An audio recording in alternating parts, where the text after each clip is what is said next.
Hello, good morning, good afternoon, good evening, wherever you are in the world. It is Sunday, and it is, first of all, Easter. So, happy Easter, everyone. I've got my Easter egg, which I'm going to be finding my way through live on here. I have managed to excrete, lay a golden egg, whichever term we want to use for it. So, we are going to be having a look what's inside. It's a nice big golden egg as well, isn't it? Look at that. So, good afternoon. Cool. We're looking rather blue tonight, aren't we? Sorry, I'm just looking at the lights on the side. Cool. Look at that. That's blue. Not sure if I like that or not. We'll worry about that in a minute. Hello. How are you today? I hope you are all well. Hopping over to the chat. My thumbnail says 9 p.m. Prove it, GMI. Prove it. Go back and have a look. It was saying 9 p.m. I forgot to change the thumbnail. So thank you, mate, for the reminder. It's now been resolved. Good evening. Is it Papa Tree? Good evening. KPV. Hello, hello, hello. Expander. Brutus, how are you, my friend? RC Ritter, how are you, my friend? Expander again. Glanders. Mission Zeno. Hello. Robert Nelson. Mike. Jordy. Schlack. Not sure how I say that one. Good evening, David. How are you, my friend? Willpower FPV, failsafe. Hello, mate. GMI. I think I've already said hello. So, it is Sunday night and it is Easter here today. I hope you've all had a good day. I've actually had a really interesting couple of days. Good evening, Isaac. How are you? Bob Boo, I should say. Good evening. I've had an interesting 2 days because I've managed to catch up on some things. Let me just go to the widescreen. I've actually had a chance to tidy up. Let me just move. I've had a chance to put some stuff away, and I've actually had a chance to get on top of some jobs that I've been meaning to do for ages because we've had a bit of a break. I've converted all of my aircraft either now to Express, LRS, or Crossfire, which I'll talk about, and I actually have a video on that coming because I made a bit of a bench style video. It's just me doing a couple of things actually, which is talking about what I've done, but then converting this to HDZero, which is the Beta FPV 95X. And I've just finished editing that, actually. I just got a couple of little tweaks and that will go out middle of the week.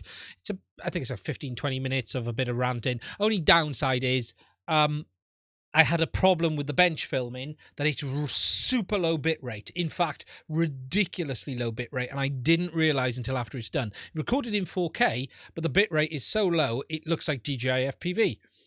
So it's not particularly great. But it's still a good video, so please do check that one out as well. And I've been getting on top of some little jobs that I've been meaning to do, including finishing the wing. And I say finishing the wing, I've not finished. I've had to order a part, but I've done all of the 3D printing. I've done all of the bits I need to do. I've just had to order a longer Crossfire antenna. That's what I've had to order for it. And when that comes, it's finished. I've done some 3D printing for the GPS. I've done all of that as well. So that's all up and running. And the plan is to try and get that flown maybe this week, actually. Maybe this week. So I've done that. Now, as I've said at the start of this one, I'll talk a bit about it, is I've finally decided what I'm going to do with radios and systems. And as someone who does this all of the time, you tend to want a system on multiple ones. I wanted to try Tracer for quite a long period of time, which I have. And I've come to the conclusion that really offers me nothing apart from a bit of pain. I have managed to fail-safe it a few times, and I've recovered the aircraft, no problem at all. But it's certainly not offered anything I'm really interested in. But I kept it on the aircraft because it was good to have there as a test, and I was interested to see if we did see that LoRa version ever release, which hasn't happened. And even if it does, I don't really feel the need for it. So everything I've had now has been transitioned over to Express LRS, apart from 2 aircraft, which is running Crossfire, which is the wing, and my longer range DJI FPV rig. Now, someone has just said there, why no Express LRS for the wing? I want a 800 meg system or 868 900 meg system on the wing, and I'm not happy with any of the 868 900 Express LRS hardware. I feel Tracer is still the best 800 and 900 megs solution. Not Tracer, Crossfire. God, no, not Tracer. I feel Crossfire is still the best 800 and 900 meg system. And the reason for that is simply the lack of Express LRS hardware in that 800-900 megs area. There is a bit, and I think Happy Model, are doing a bit. Let me just check. I know you can convert some stuff, but I'd rather stick with those 2 at the moment. There technically isn't. The thing with the Express LRS at 900 megs, I've got to have different hardware anyway, because it's not in one system. So at the end of the day, I'm probably going to stick with Crossfire on that, to be choosing that. I would, on a wing, I still prefer lower frequency systems. Yeah, I know you can reflash R9, Bruce. I don't own an R9, so I'd have to buy it.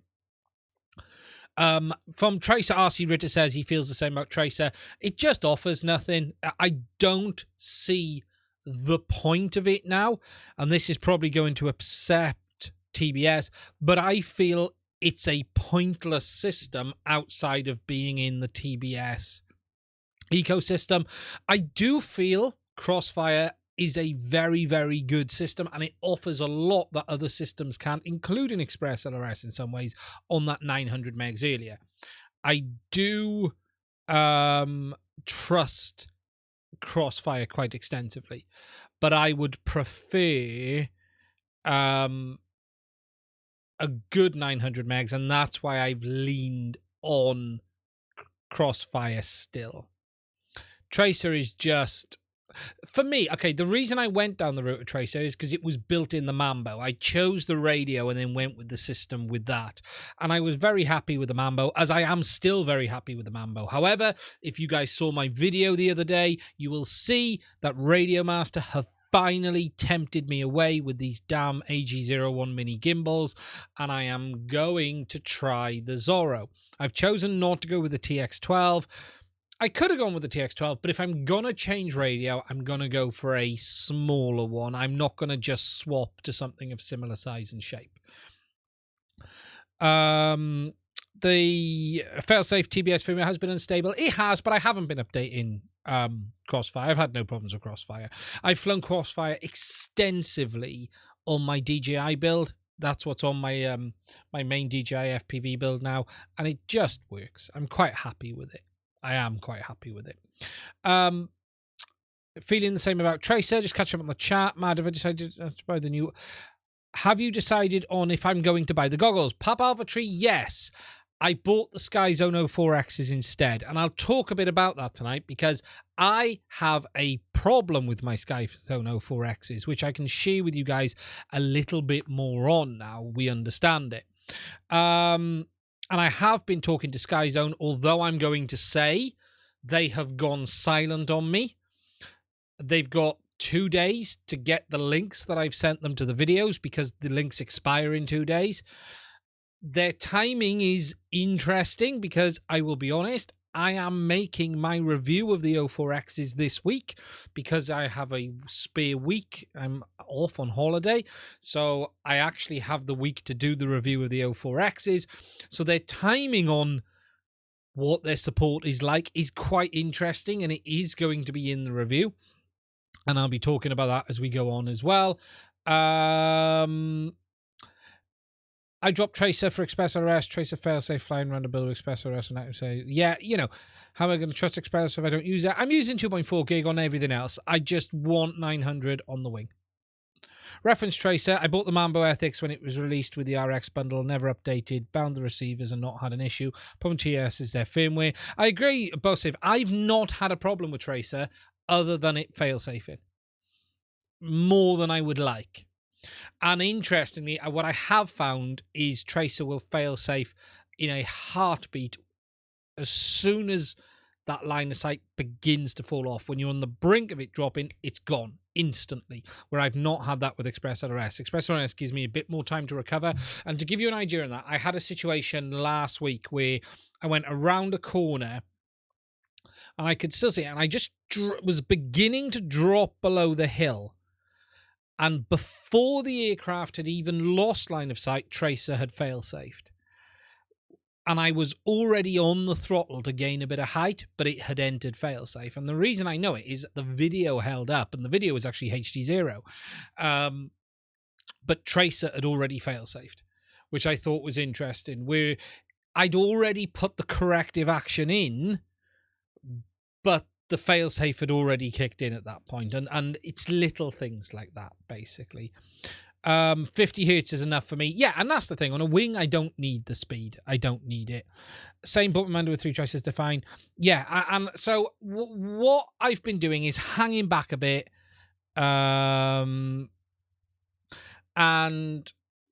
what I like about Crossfire is it seems quite solid. So I'm in the position of I could transition everything over to 900 megs Express LRS as well, but that means buying more receivers and transmitters rather than just buying a different transmitter and selling my existing one.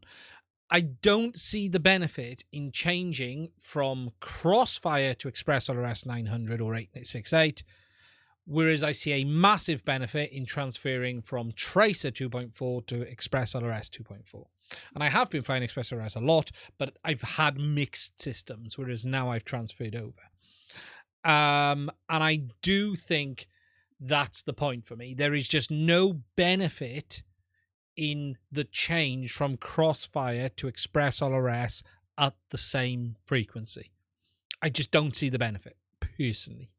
Yes, there's a bit on rates, but for me, there's just no benefit. I want the Radio Master more slimmer than I want a Radio Master more slimmer than the Tango too. That would be nice. I think the Zorro is a nice size. Don't forget to order some 18630s. I have when I order, Bruce. I've been using ExpressRS 900 for almost 6 months now, and I've never had a fail-safe even when the video drops right out. Very nice. Very nice. Don't forget to order some nights. Yeah, thank you for that, Bruce. Just same in the Mambo. Yeah, and that's the thing. Tracer was a nice view. It was nice to try. I was happy to run it to a point because it was nice to have it in the system for close range FPV I was doing.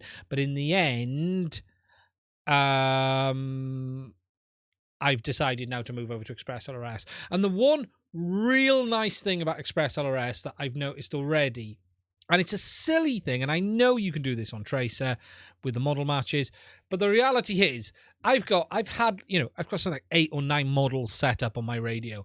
I'm just using one model now for all of my quads because they all bind to the same one and it just works because of the binding phrase. I'm not using model match. And because I set all of my quads up exactly the same now, apart from the Whoop, the nice thing is it's just one model, which is just a bit easier. Can you run a Crossfire module on the Mambo? Yes. So you just put the module in the back, which is what I've been doing. I've got a full-size one, but I've just been putting the module in the back. Now I'm going to have to get a Crossfire module for the Zorro, the smaller module, but at least I'm not having to change the antenna as well. The receiver as well. So I'll just sell my full size and get a smaller one than 2.4, but for me, it's mainly down to the expense of TBS. Downlink. What about variations? What about variations in flight controller producing? I set the same deadband, Bruce, at about 10 on all my Betaflight rigs. That's all I do. I just set the deadband at like 10 on Betaflight, and I've not had a problem. I just said, yeah. There's a bit of jitter on the Mambo anyway. I'm going to start opening the golden egg that I laid. I just said, yeah. I think I set it at 10. Just something like that. It's not something I've had a problem with. Now, this is a Ferrero Rocher egg, ladies and gentlemen. If I just show you on the overhead. Look at that. It's got nuts in it.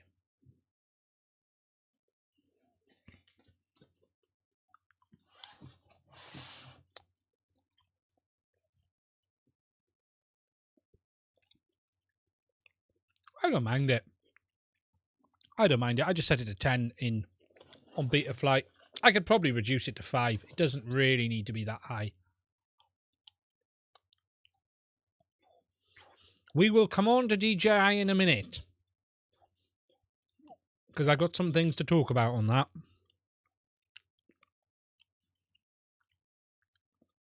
So, that's what I've been doing this week. I've been catching up on the rigs. So the Zorro is what's planned. I haven't ordered it. I am going to say this.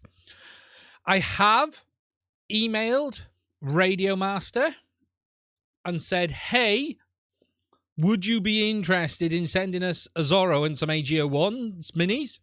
Let's see what happens. I'm expecting them to say no. But I have emailed them to say, hey, we have spoke in the past. However, we didn't really do anything. If you want to put a good word in, Bruce, that would be fantastic. I have sent them a message. I've sent them a few messages, but it just seems to be...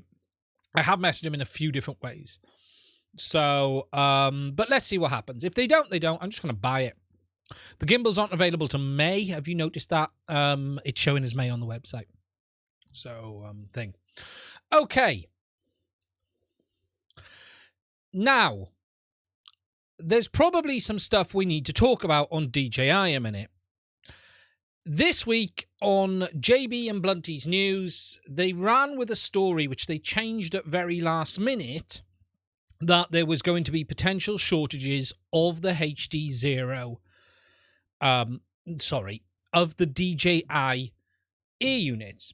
Now, they ran with this story based on some information that was shared with them. Now, that information was shared with them by someone anonymously, which I'm going to come on to in a minute. And that information was provided in good faith that they had heard whispers that the ear units were heading out of production and there was going to be shortages. So JB and Blunty ran with the story. There was a bit of people worked up and a bit of noise about it here and there and all sorts of stuff. And since then, Caddx have put out a bit of a statement. So if I just hop to the desktop, onto here, and since then, Caddx have put out this little bit of a statement here saying, Caddx in a unit won't stop producing. We are experiencing another chip shortage which might affect the production of some models, example DJI cameras. There will be no Vista 2, not sure where they mentioned that. For alternatives, you can choose on Nebula Pro kit and stuff like this. So they put out this statement saying there is no well, they're not saying there's no shortages. If you read the statement, it says, the ear unit and Caddx Vista won't stop producing. That doesn't say DJI, so just be aware of that. We are experiencing another chip shortage and so forth. So they're basically saying some things are changing. Now, this info was passed it over to JB and Blunty in good faith. And I know this because I'm going to tell you now where the info came from. It came from me. Now, that day that info came out, I'd started to get whispers from a few different places that there was some stock issues happening. Okay, not one place, but more than one. And I'd heard on more than one different occasion the same day through contacts I have on the grapevine that there was some problems ahead, but not only that, some stuff had gone out of production. Later in the day, I had been sent confirmation, which I still say is, without question, what the current situation is. Now, I can't share that because it's been shared to me, but it backed up info that I had already been given.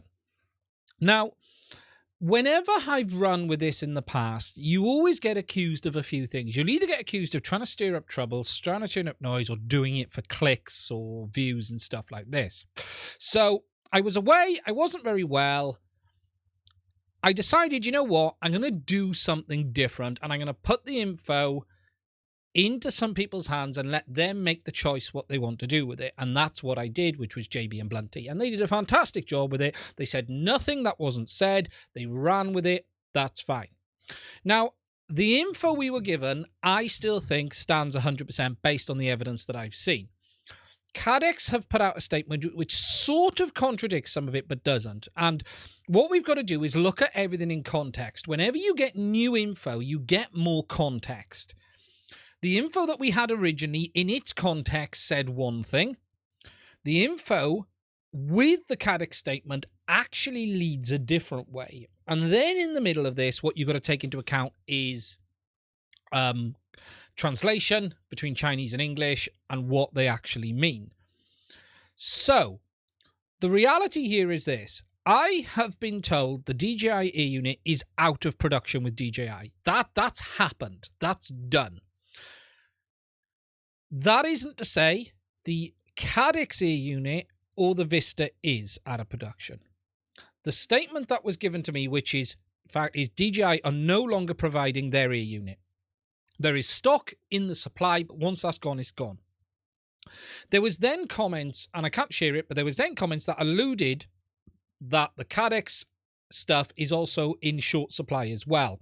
When you read the message in its full context with that info, it actually reads as the ear unit from DJI is out of production in short stock. The rest of the stuff has more stock, but also in short stock and out of production as well.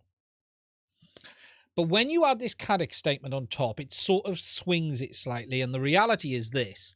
I've been talking to some more people in the background. I've been trying to get more info. And the simple reality is this. As far as I understand it, DJI have put the ear unit out of production. Cadex are still trying to make what they want to make. However, they are suffering short supply. Now, everyone in that JB thing took it as everything's out of production. That wasn't what was said. What was said was the ear unit's out of production, other stuff is in low supply, we don't know what's happening. And that is the truth today. Nothing has changed. The 120 frames a second cameras are going to be in short supply again for a while, although the Nebula Pro has good stocks as I understand it. Okay? We may see shortages of the Vista. We may see shortages of the Cadex ear unit. You've got to sort of understand that the Cadex ear unit, as far as we're concerned, and the Vista is manufactured by DJI, but that might be DJI's partners that Cadex is now working with directly. So the reality is this. As far as we understand it, the ear unit is out of production.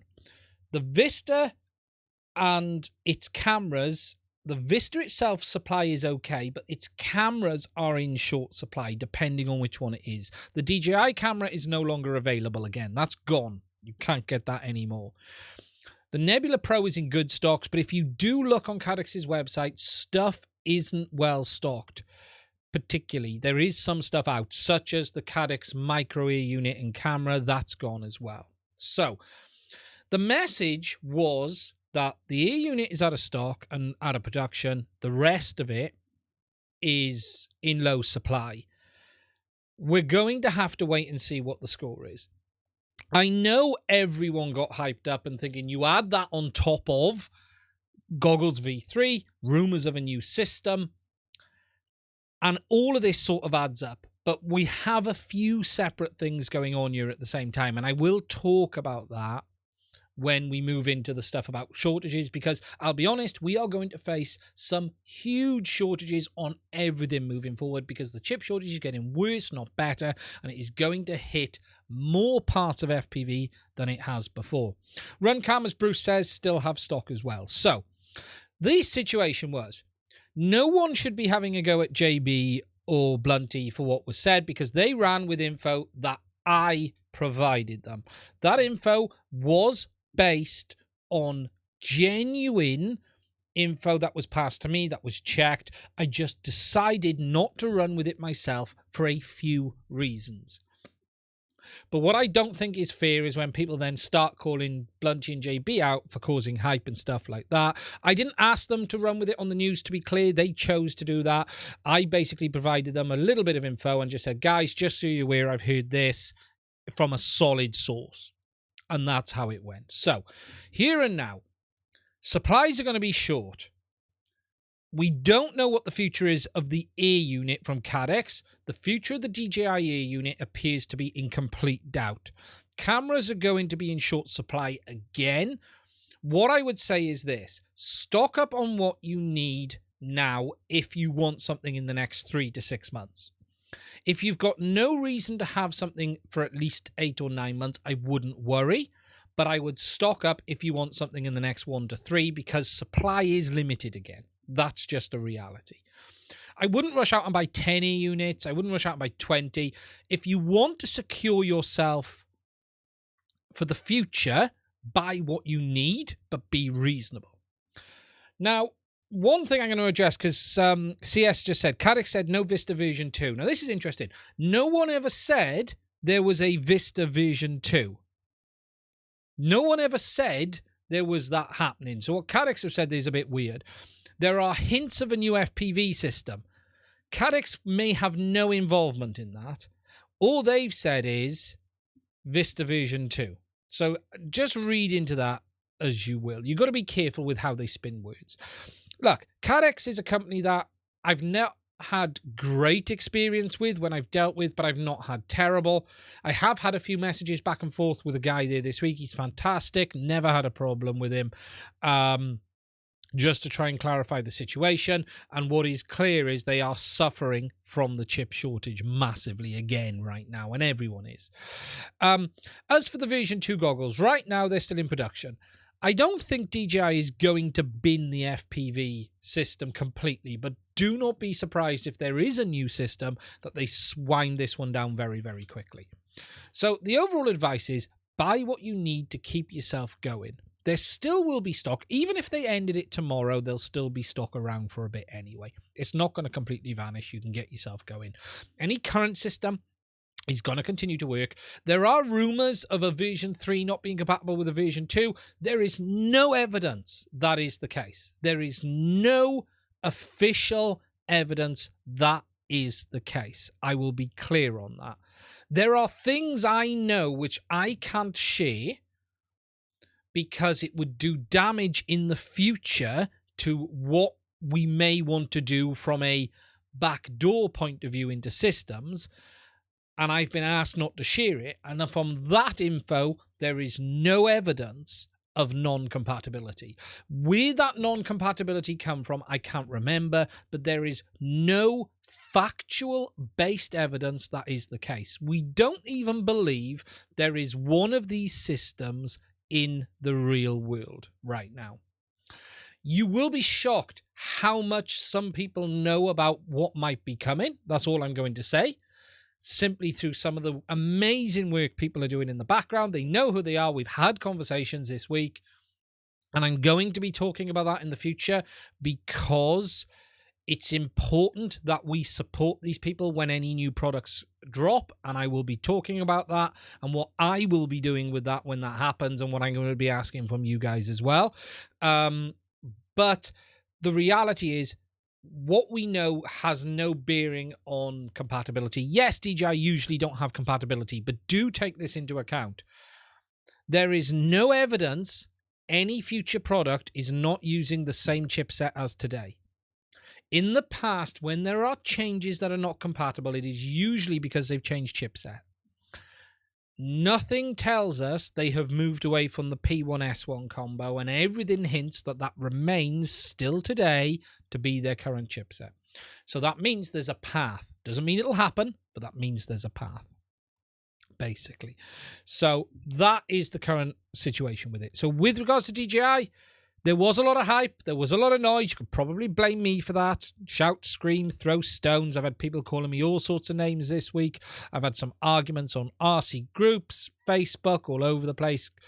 What people have to understand is information is shared with a genuine reason in mind to try and help people. It is not done for clicks or anything else. If I wanted the clicks, I would have just shared it on my channel as an exclusive. You won't be able to get this. That wasn't the idea. I gave the information away because it was the right thing to do. Is the current chipset inside the Vista also capable of doing the resolution bitrate of the DJI drones? Yes, because that's what's in the DJI drones. But you've got to take into account there is always a payoff. Increase resolution, you're going to increase latency. There is no magical answer here to a perfect system. Power, range, latency. DJI are on a very fine balance on the FPV system. Yes, you get very high resolution on the Mavic 3, for instance. The Mavic 3 uses the P1, exactly the same chipset. Exactly the same, but it's 1080p, it's long range, 15 kilometers, but it's 100 milliseconds latency, 70 to 100. So that's the payoff you've got to take into account. There is no magical answer to keep everything the same. Any future system, I think, probably will almost guaranteed be dual band, and it will probably have an option for 1080p. I have some feelings it might have some very interesting capabilities, which I'm not going to get into any further, based on what we know so far.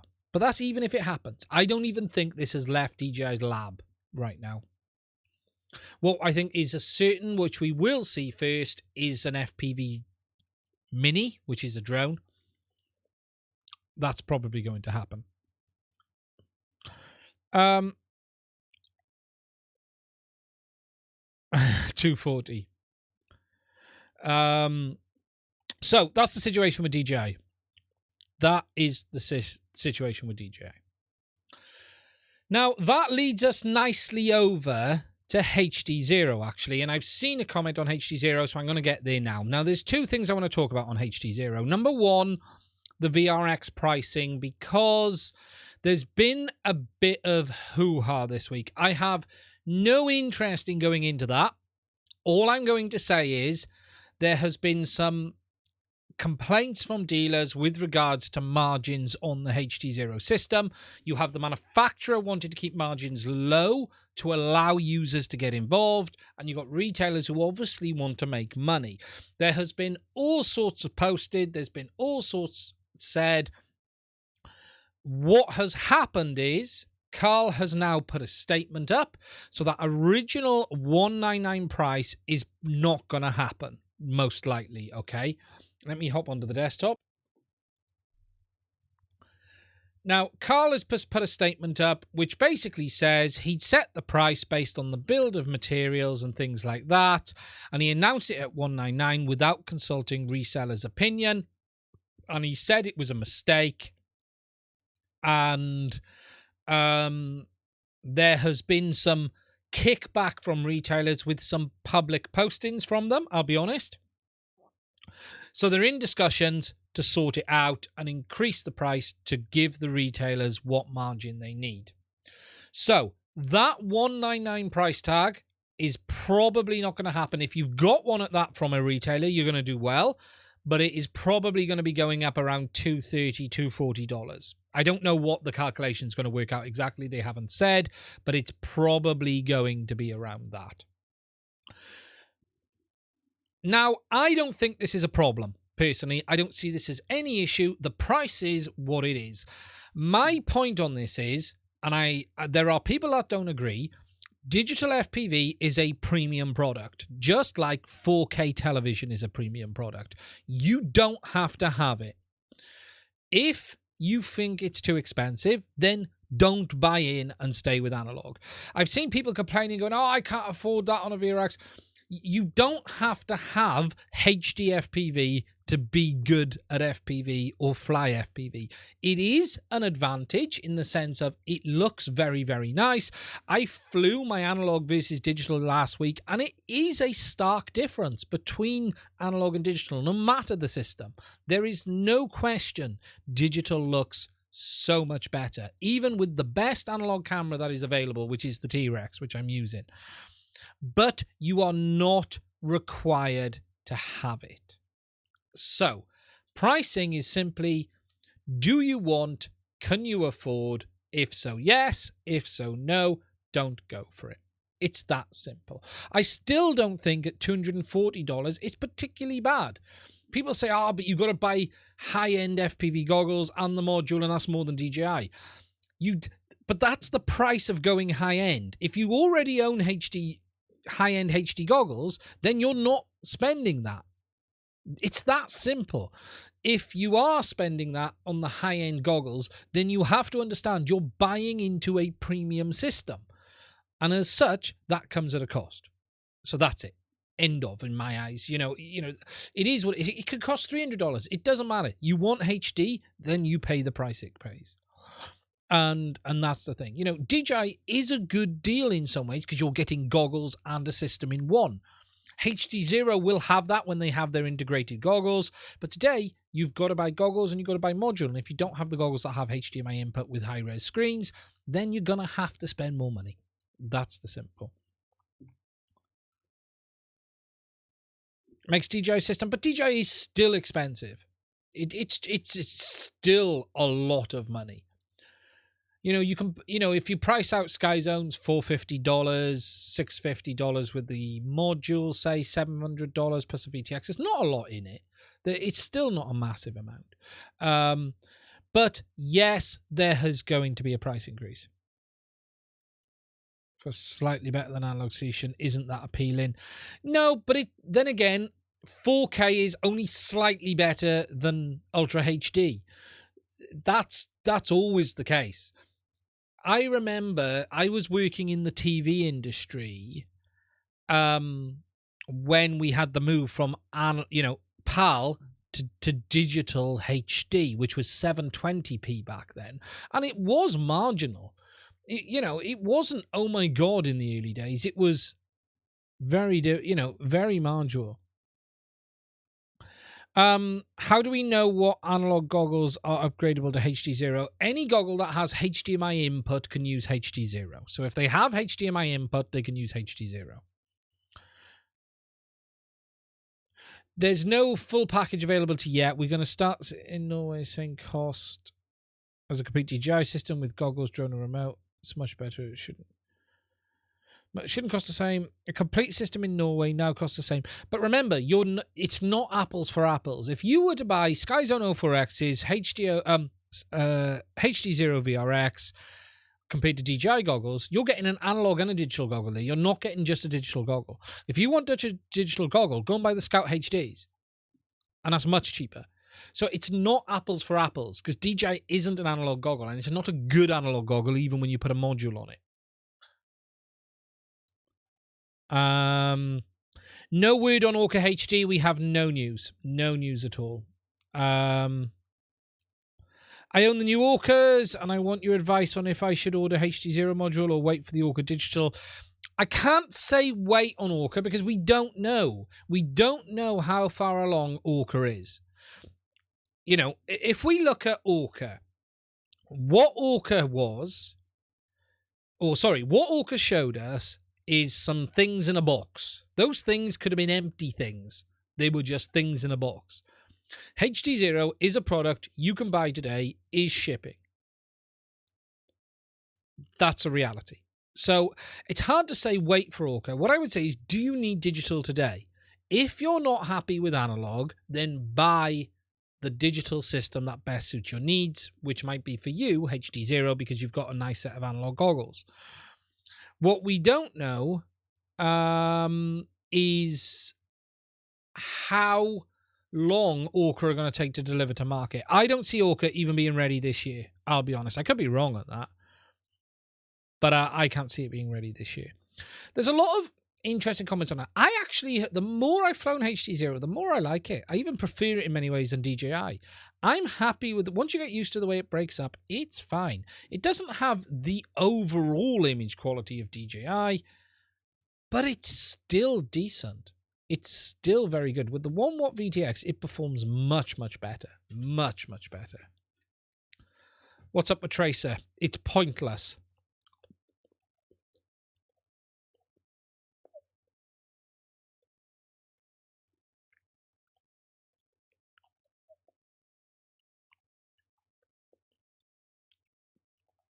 How do we know what analog goggles are upgradable? We just don't know with Orca. HDZero like LRS for whoops. HDZero in some small stuff is very, very good. Now, if you look at this, right, here's something that's worth looking at. We've seen Ryan today. Oh, God. I'll get the right button in a minute. Ryan today has put a video out showing the new VRX. But this is the real impressive one, right? This, so let's get this post of this a minute, right? We've got this new whoop system for HDZero, right? The cam weighs 1.5 grams. And we have a new VTX as well, which combined with the camera and cable is 6.8 grams, okay? This is a new ultra whoop style whoop system for HDZero. 6.8 grams in total. Ryan put a preview video up.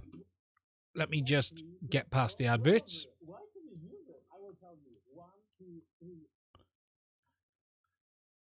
Showing how the system looks. Let me just put it up. On his whoop. And I'll be honest, it looks very, very good. This ultralight camera on the whoop. Is his daughter running around? Tiny Hawk 3. Considering how small and lightweight it is, it does look very decent. And it's not all just about the resolution. It's not all just about that. It's the overall look and feel of it. And I'm really impressed. Considering this is 6.5 grams in total. So we're seeing some really interesting stuff from it. The colors, it just looks very good. You know what small FPV cameras are usually like on these things. They're usually terrible. You can see some blockiness. Say, remember, you're playing back on a stream yeah. It's it looks decent. I'll be honest. It looks very, very good. It really does. Now, I have converted this to HDZero, and I'll talk about that in a minute, and that looks decent as well. But yeah, it's not perfect. That's the one. I think it'll go on 1S as well.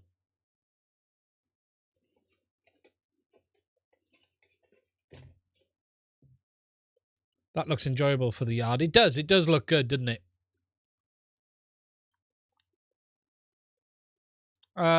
So it isn't perfect. We're gonna have to see. Someone asked a question there actually. DT McSkinny, how do I think the chip shortage will affect HDZero? Have the new VRX on order but struggle to get bind and fly boards, DIY builds. There's been nothing to say they're struggling on their own chipset. They have had to change the FPGA in the receiver, which is why it's now bigger and using more power. However, I'm not aware of them having major issues because they're not using any STM32s. But we don't know what the effect of their radio systems they're using is being affected by as well. The board will go 1S.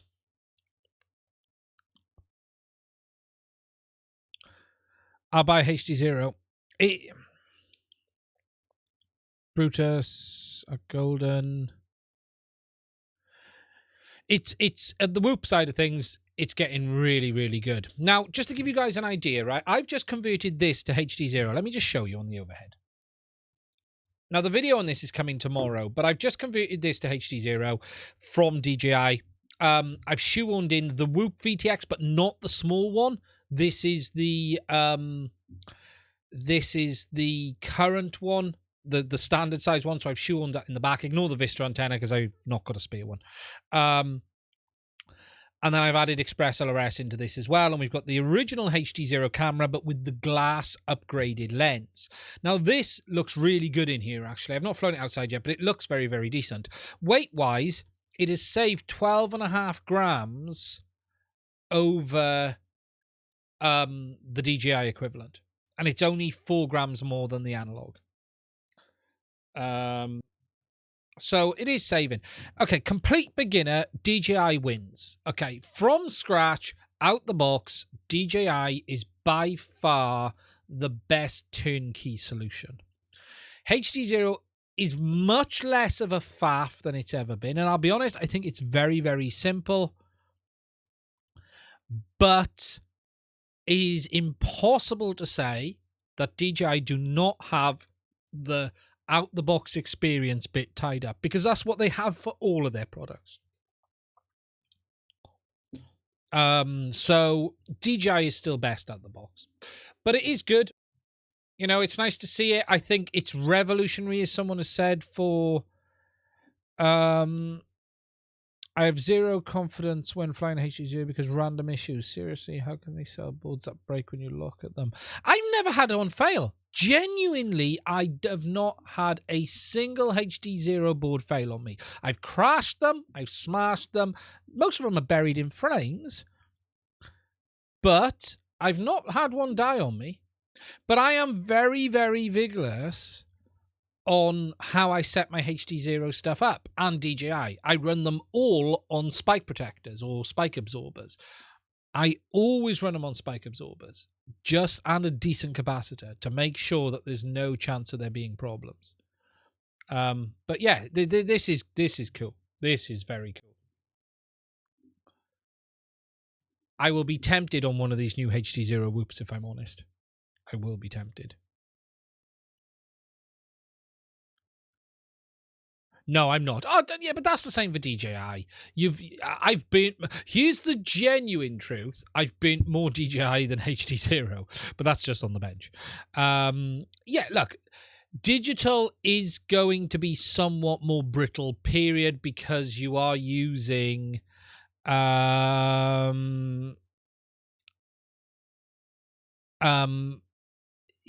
like QFN packages, BGA packages. I saw a picture the other day of a Vista. I wish I could find it. Someone had decased a Vista and they had it in their frame, and no word of a lie, the boards were like that, right? And he was complaining why he was having problems. So some of the situations people put the boards into, I'm not surprised they fail. You know, these boards can't be bent. Understand that. UFL, yeah, I've not had one come off, but I can imagine UFLs coming off. UFLs come off Vistas all the bloody time as well, don't they? UFL is a horrible connector. I'll be honest, the best thing you could do with any UFL, as soon as you get it, is solder it with leaded solder on the tags on either side. That would make them so much more robust. I don't fly much. I've been flying 250 hertz, but I can't tell the difference. John Cuppy, I've had similar zero amounts of tech HDZero. No, I've never had a board die. I do know people have had boards die, mind. I have seen some pictures of naked Vistas where I was just astonished.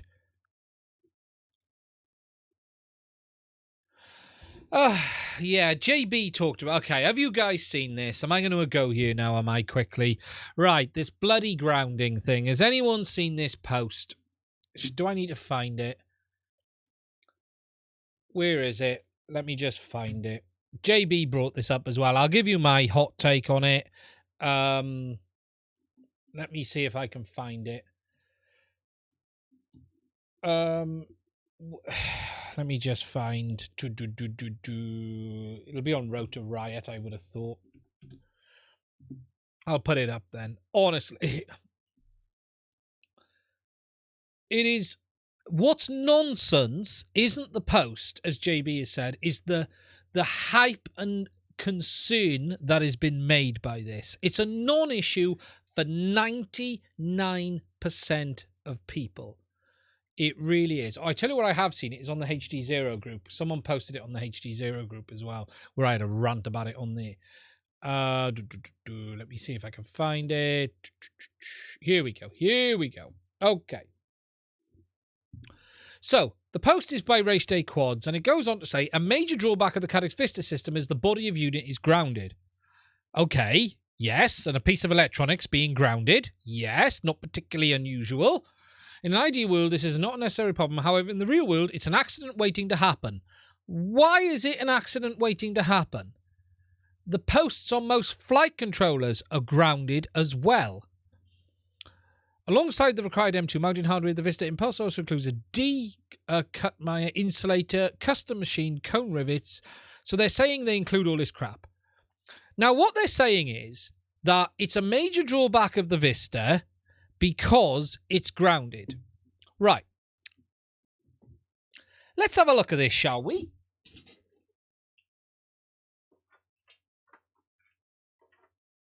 Vista.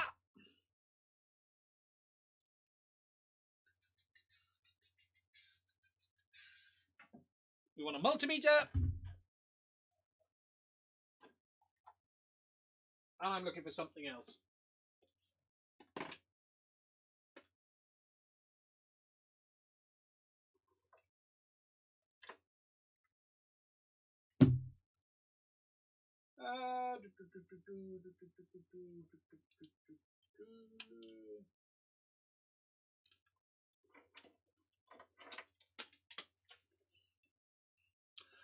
Okay. So, EEV blog multimeter, anyone? From Dave? Let's have a look at some facts, shall we?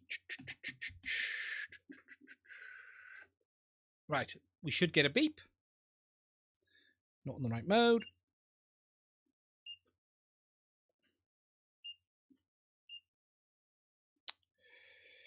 I'm on the wrong mode.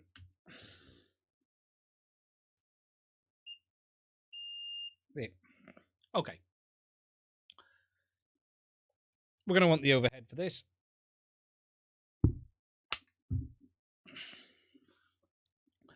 So the first thing we want to do is look at the Vista and see if it's grounded. So what will be grounded is the USB-C port, which is always going to be grounded.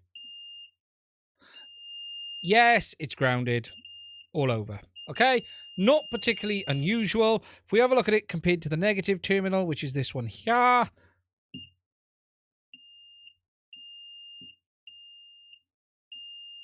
Yes, it's grounded. Nothing particularly unusual there.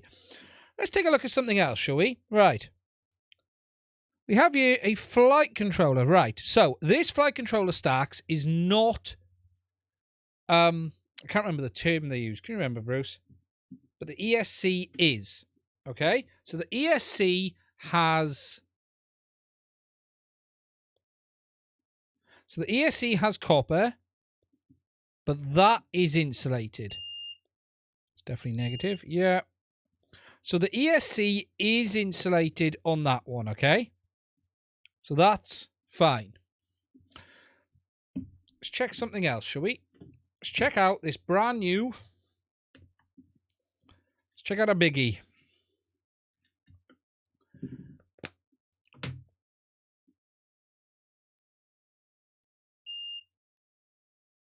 So, again, this ESC is not grounded virus posts either. So, the ESCs, they are separating their posts and shells from grounding. So, your ESC and flight controller, for most of these, are insulated. But the Vista isn't. The Vista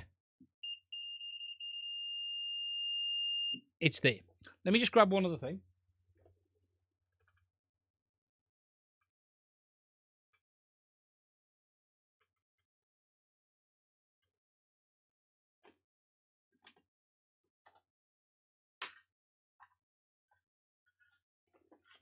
Right, let me just check which of these is which. We have two HDZero VTXs. Actually, let me put some stuff away before I get myself in a mess. And then we'll talk about this. So we know the Vista's grounded. Let's have a look at a couple of HDZero, shall we? So, the HDZero VTX. So now I need to find negative. Oh, I'm going to have to find the pinout on it now. I'm guessing that's ground.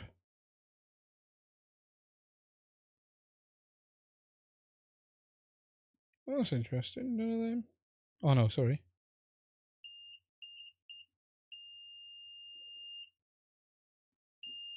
So, HDZero VTX, okay? Race V2. Should we come in a bit further so you guys can see? Boom. Race V2. Negative, ground. So, we go to the antenna parts. Yes, it's grounded. If we then go to the posts, which you do usually insulate. Yeah, grounded as well. So, HDZero. That would potentially ground out when you used it on a frame if you did directly. You can isolate them, like on this one here. Let's just do the same on this one.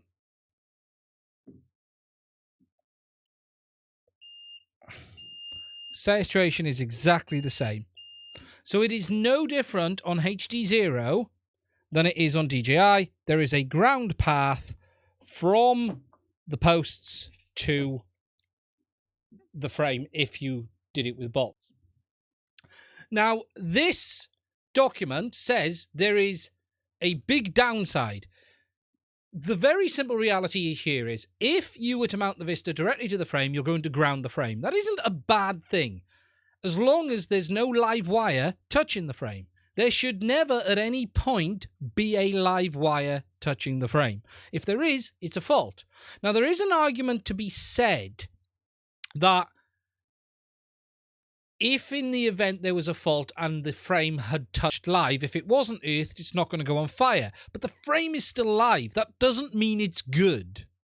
That doesn't mean it's fine.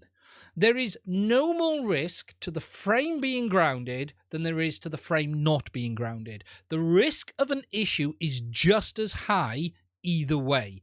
The issue is not the frame being grounded. The issue is the red or your positive wire breaking free.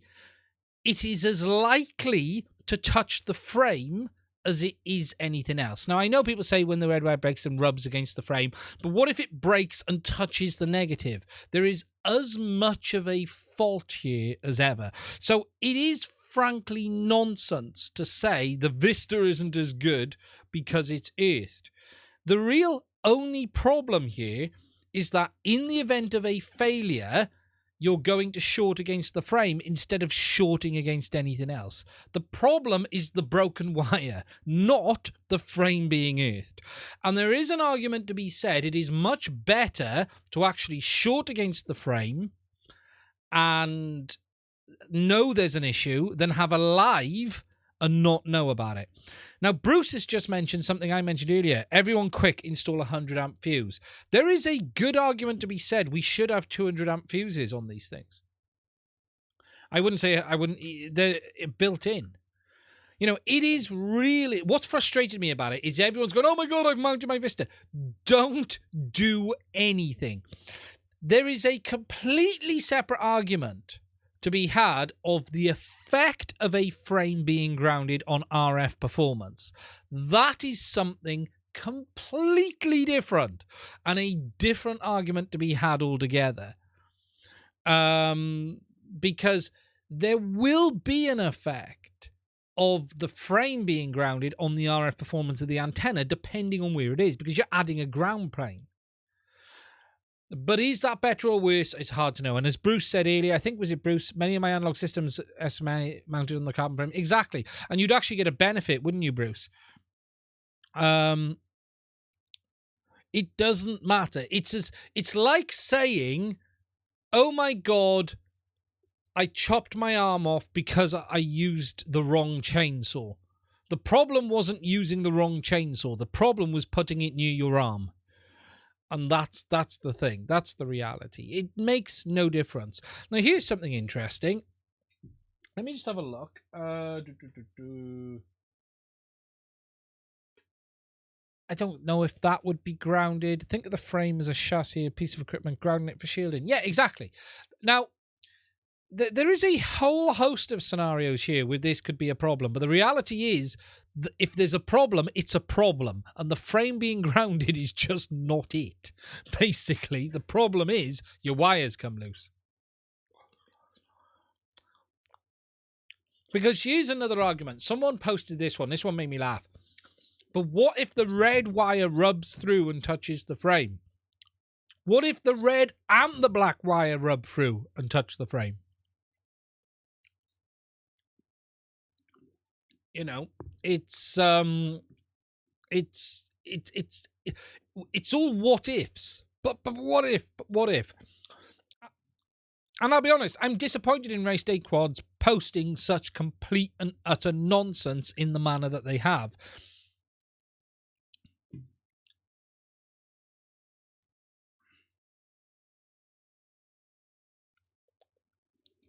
What if the balance wire lead breaks and shorts two of the cells? Yeah, exactly. There's always something that can go wrong.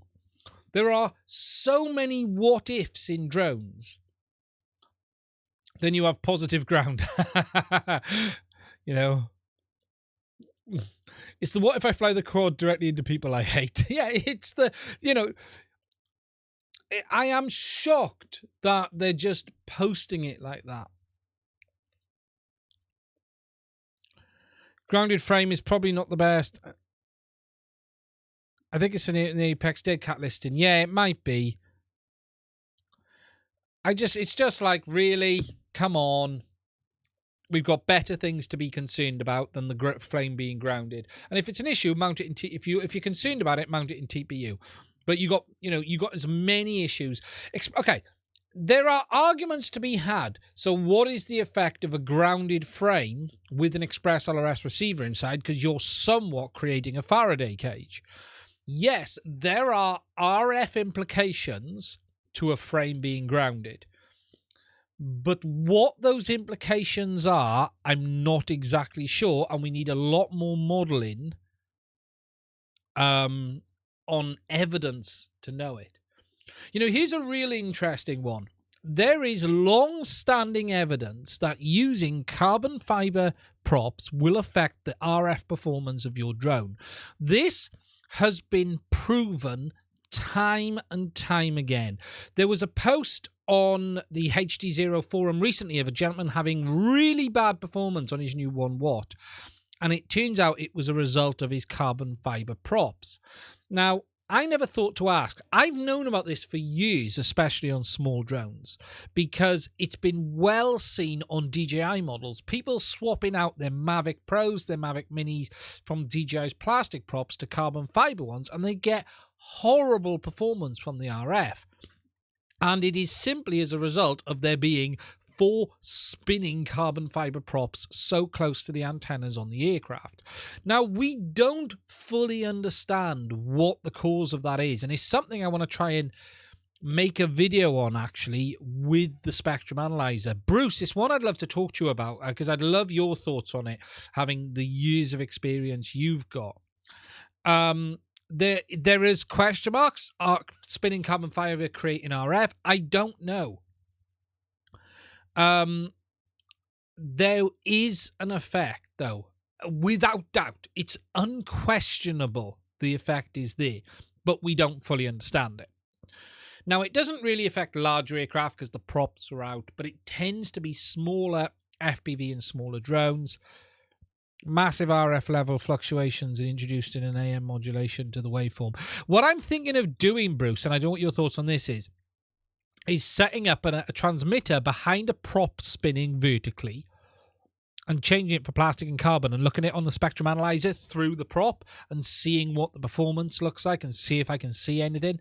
I was trying to see if I could demonstrate the effect of plastic to carbon. I just need to see if I got any decent carbon fiber props I can use. Yeah, there's definitely an effect, and it's renowned, and it's too commonly seen to not exist on drones. So is there an effect of having a grounded frame? Potentially. But is it good or bad? Who knows? Who knows? We don't understand for sure.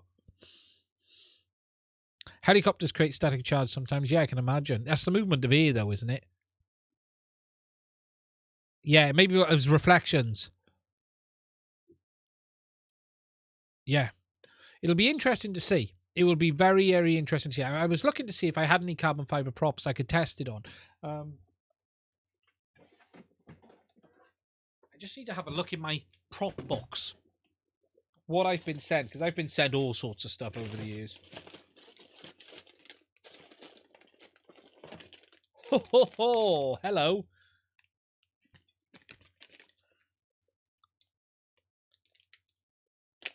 Not at the moment, GMI.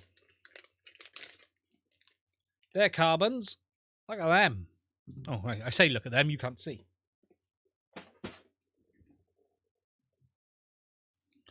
They're proper carbons.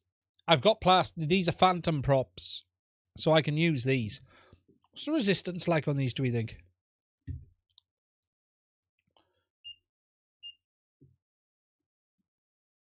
I don't know if we'll get anything. Oh, look at that. Oh, no, I had something then. There we go. 48 ohm across the blade. Oh, 200 ohm. So if we go tip, I wonder if I can get... Yeah, what do we get? Look at that. From tip to bolt. So the bolt in the middle, just to show you guys.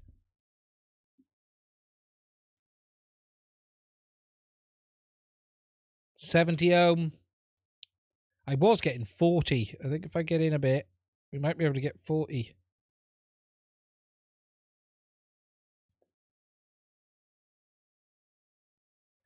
It really does depend where I get onto the prop.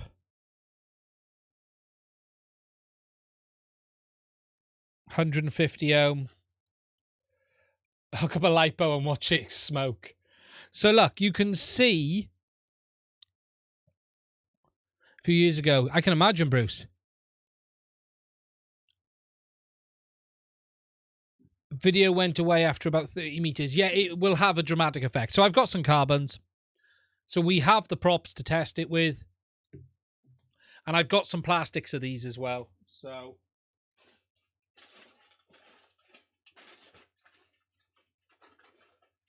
plenty of old plastic phantom props. So both the same.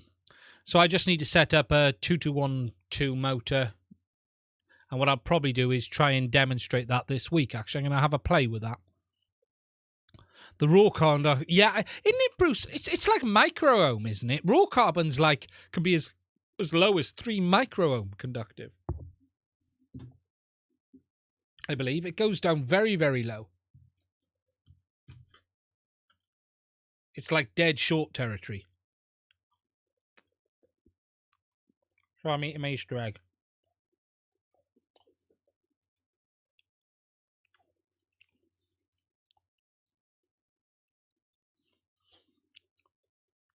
An interesting question is there, and this is actually a really interesting safety question. There is a real thought that there should be batteries with, say, 200 plus amp fuses in them to prevent fire in crash. I don't know what your thoughts are, but there is a good argument to be had that there should be something to prevent fire for the good of the environment, let alone anything else. So you imagine you crash a drone into a big grass woodland and it goes up. there is a good argument to be said that we should have some very, very high fuse just as a backup. The problem is that fuse will increase the internal resistance too much. Yes, it will. It's a tough one, isn't it?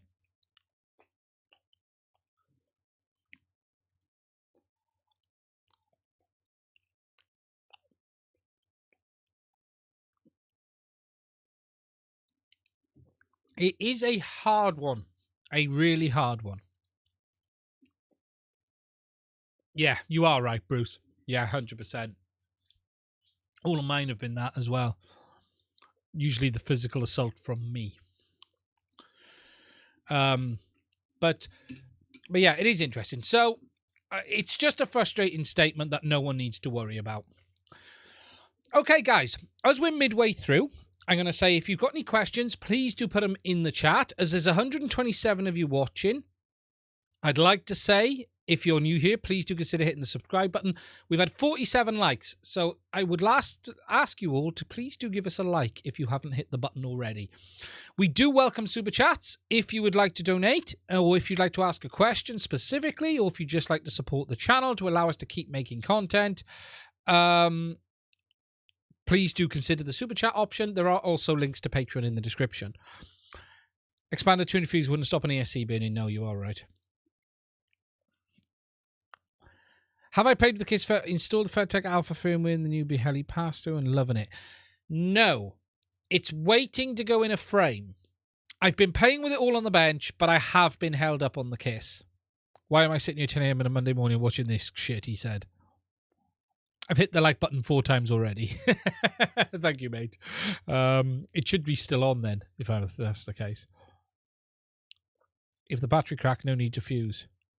My Discord link is invalid. Oh, is it not working again? Let me put it in the chat. I thought I fixed that last week. Let me find the link and put it in this one, because it should have stayed. If I buy goggles today, I bought the Skyzone 04Xs. And this is a nice road.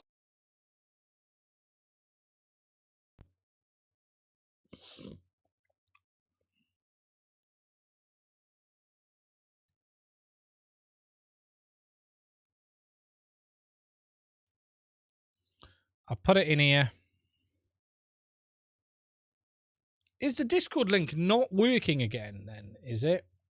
Let me just have a look.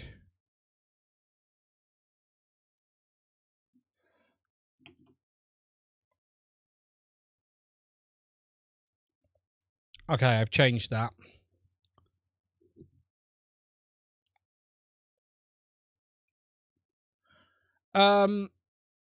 Okay, so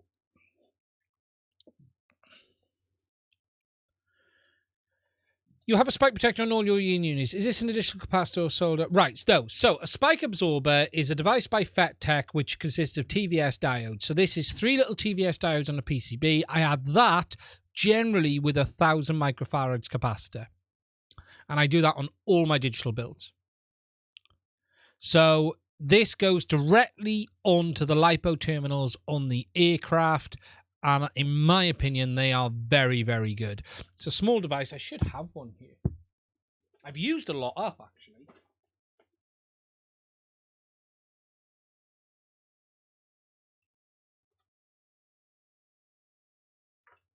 My last one in a bag.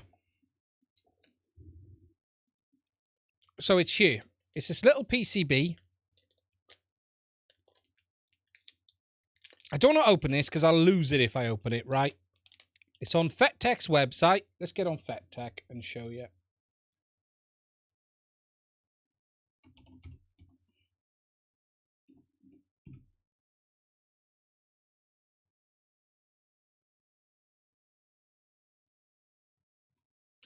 There it is.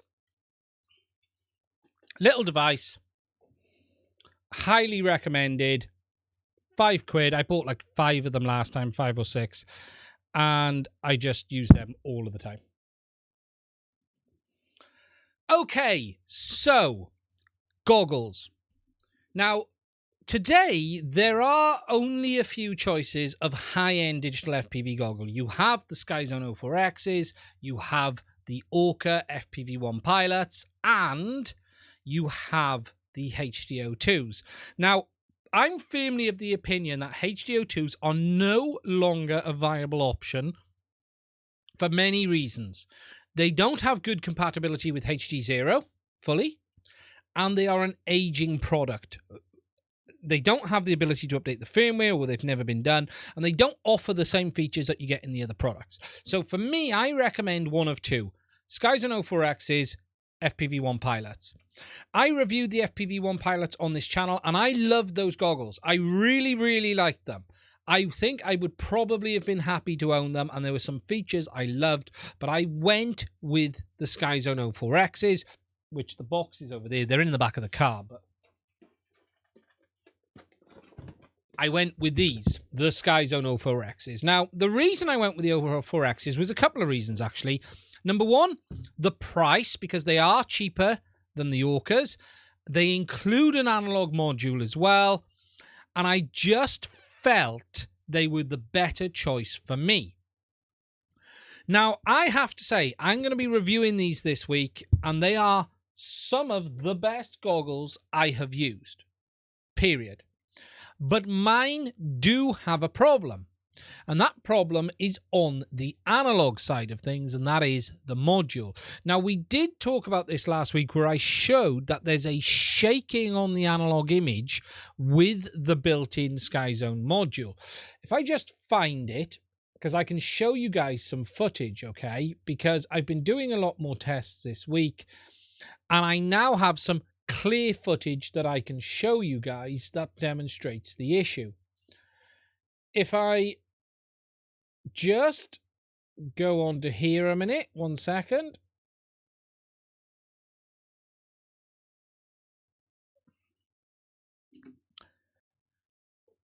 What you're going to see here is the shaking effect that I am seeing on the analog module. Now, I know Bruce's doesn't do it. The older receivers don't seem to do it. It seems to only happen on the current receivers, the current new steady view receiver, and you get this jiggery pokery on the module.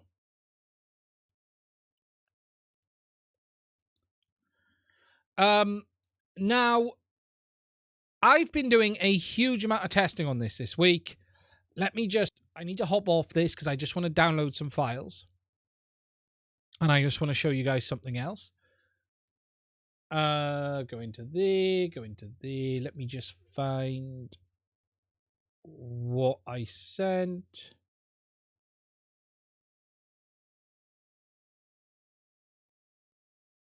I agree. Let me just download. I got to download my own files. As crazy as that sounds. And then download this one. Okay, so I did 2 recordings. Okay, I did more recordings when I was away in a hotel room. It's just downloading. 1 second, we'll be done. And what I found is quite interesting. I have done tests on 3 different systems, 3 different FPV systems.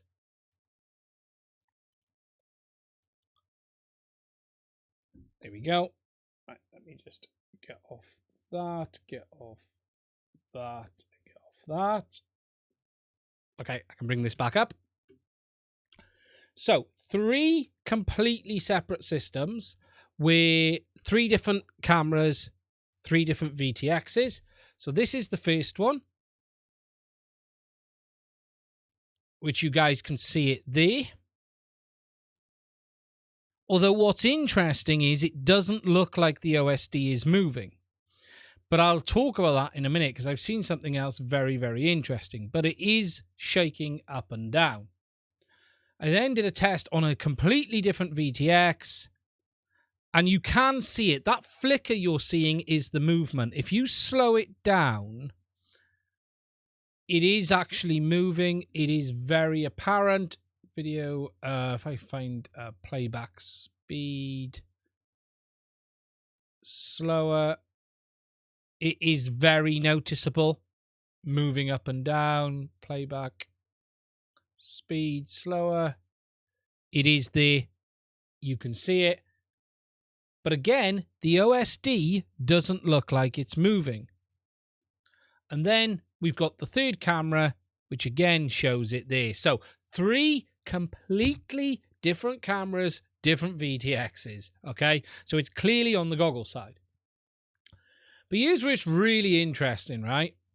I did a 240 frame recording of the display on the Action 2 when it was moving. And this is the really bizarre thing.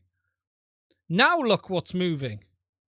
It's the OSD that's moving and not the image. Does it do it in both mix and diversity? Yeah, Bruce, all modes exactly the same. No change in the mode. But look at this. So on the DVR, it's the image moving. Through the goggles, it's the OSD moving a bit. But this is at 240 frames a second. Now, I have no idea how that can be. I have no idea how. Can it be a PAL? No, it's doing it in both PAL and NTC, the camera stabilization kicking in. I never thought of that. I didn't turn off Rocksteady. That's bizarre. The flashing is, you got to take into account because you've got the frame rate with the lights in the room, because there's LED lights in the room. So you've got the 50 hertz in the UK and all of that. Yeah, I do need to get a module. My problem is this, but yeah, if you look there, ignore the flashing because that's just the refresh rate of 50. Because remember, the lights are running at 50 frames a second. But the OSD moves. I haven't yet, Jim, because I don't have a module. And this is my problem. For the amount of analog I fly, I don't want to go out and spend 130 quid on a module.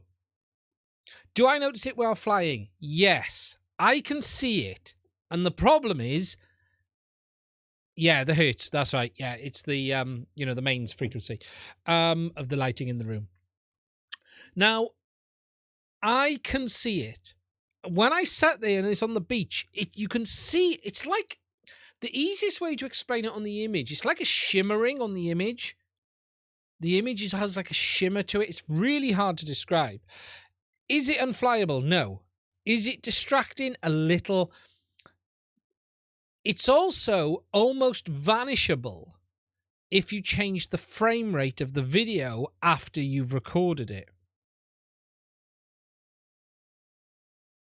It's really, really bizarre. It's really, really bizarre. Like, if I open Resolve, right, Studio, and put it in and then change the frame rate down to 30 frames a second on the timeline, it's bizarre. You can actually make it go away. Onboard back. Well, we think it's the module. I haven't had a chance to test it yet. Okay, so we'll go into Resolve. We'll drag one of these video files in, right? So let's drag that first one in. Boom. Change the frame rate of the timeline. Drop it in. These are 30-second clips. So you can see it there. It's moving. I can see it moving. It's very clear on my side. It's doing it. Now, if we change the frame rate of the playback to 25 frames a second or 30, 25, it's very noticeable. But if we change the frame rate, I think it's to 30. I can't see. I think it's if you change the frame rate to 30 and export it, it vanishes. It completely vanishes. Because obviously you're dropping frames then. So if I change that, export that.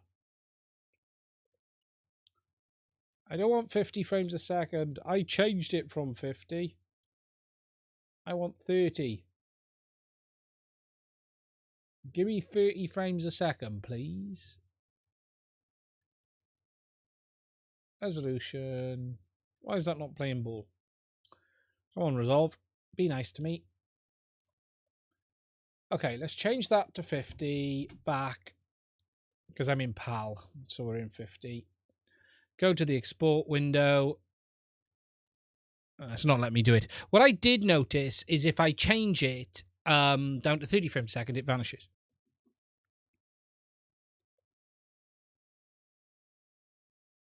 What my render time is like. Just watch your live video feed through DaVinci Resolve. Latency might be an issue, though. Yeah. So it's a bizarre. So I'm having this issue. I believe it's the module. If there is anyone... Yeah, sorry. I do know about that. And I keep meaning to stop talking when I transition. Thank you, SciFPV. It's one of those little things I need to resolve.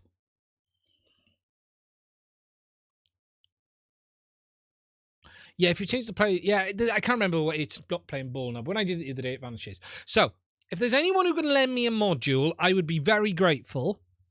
If there's anyone who can lend me one... Peppermint, are you still here? I wouldn't mind that module back. Can I borrow your TBS module again? If I can get it to fit.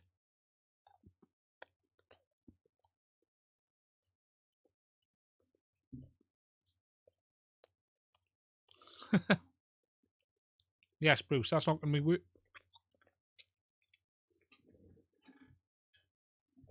Chocolate in my throat. So, there is a downside. Now, what this means for me is, okay, on goggles, that now means that as far as I'm concerned, the analog module that you get with the Sky Zones right now is not up to standard, and as such, you've almost got to class them as not coming with a module, which means if you want a quality module, you should buy one separately. That now means the pricing between the Sky Zones and the Orcas is less different. Now, I have reached out to Sky Zone. They have sent me some messages back and forth, but they haven't replied now for 3 days. They asked me to go and do some recordings. No, I don't. I sold it with my last goggles, Bruce. I've got nothing. I got rid of everything when I bought the Sky Zones. When I sold the goggles, I had 2 modules. I had a standard Fat Shark and a race band one, and I sold them both with it because I knew the Sky Zones were coming with new modules. I haven't got any. I got nothing analog anymore. Nothing at all. I could buy a cheap Fat Shark module off eBay. That's the other option. I know, there's loads of people with them. But if there's... Look, I'd love to try a rapid fire, but they're like 130 quid. And I just don't know if it's worth spending that money for the amount I use it. But as I said, so Sky Zone asked me to go and do a lot of testing, which I did, and send them an email with the details, or a message on Facebook, which I did, and they haven't looked at it for 4 days. So I've now emailed them, and I'm waiting for their response. Another composite video source I could use. What do you mean, Bruce? Like... I just need another module to see if it's the module. What I know is it doesn't happen on my other goggles. Running the module in another. I don't have any other goggles. I'm literally down to nothing. We'll send it to you. Well, Peppermint, I might not be that far from your house tomorrow.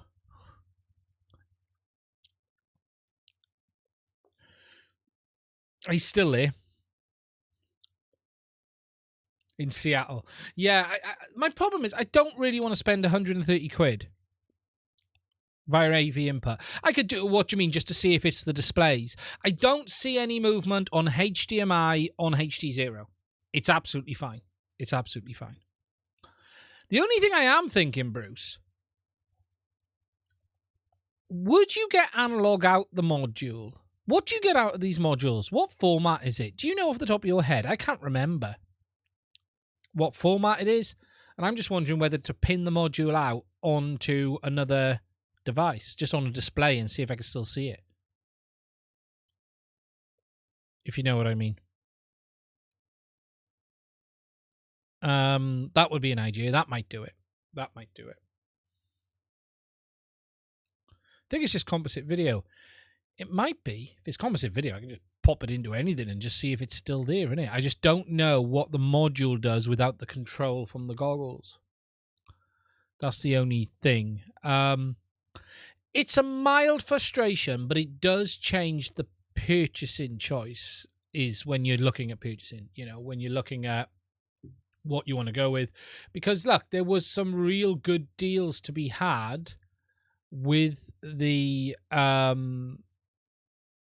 Sky Zones.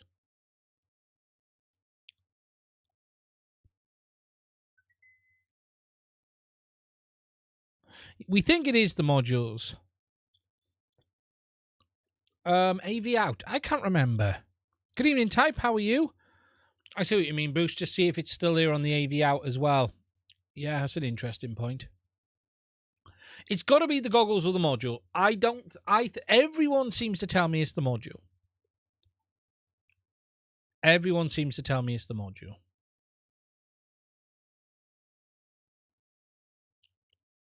Here's something what would be very interesting is if, and I haven't tried this, but can you separate the modules and run one of them on their own rather than two? Because it's a double module, isn't it? I'm just wondering, can you, because the one receiver's on one and one receiver's on the other. I'm just wondering, would it even power up with just one on? It's an interesting thought, just to see if it is doing a switch in between the two. What I think's happening is it's constantly switching between the two receivers, the two images, continuously, and there's an alignment issue. Yeah, I do a lot of the time just put one antenna on, but I'd have to put it at range, wouldn't I? What I mean is separate their module, because their module has two halves to it.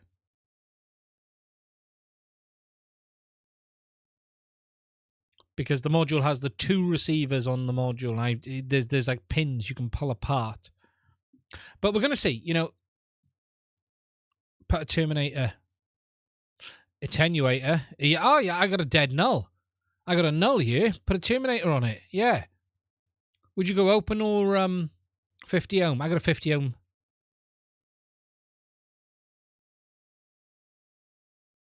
One half will have the brain.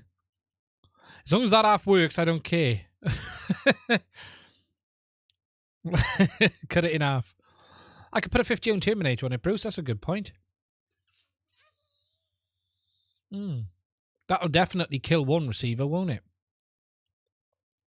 Yeah, it can't switch if one's getting a signal. No, that's a very good point. My conclusion is it's got to be something like that. It's either that or they've got some strange tracking behavior on it. I've got a short as well, because the short will shut one receiver down, surely. Just a 50 ohm terminator. It's not going to pick up anything through a 50 ohm terminator. I got a 50 here for the...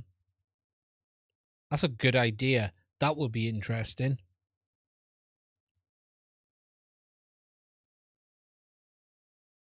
Now the OST as well. It's very weird how you record it.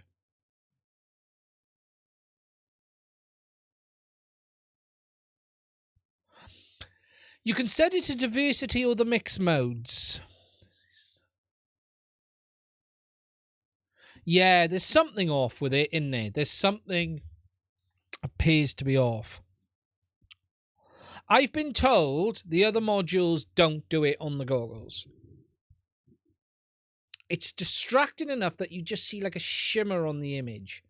It's almost like a very fast refresh rate. What you can see is what it looks like. But we're going to have to see. No, there's no setting for one. You can just go diversity, mix 3, 2, 1, and it doesn't change in any of the modes.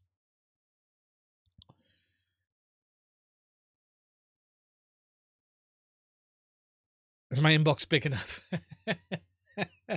Thank you, Bruce. Send it over on an email. Send it over on an email. So that's the score with the Sky Zones. We're waiting and seeing. That's all we can do. We may not be as picky as me. There is... you can't...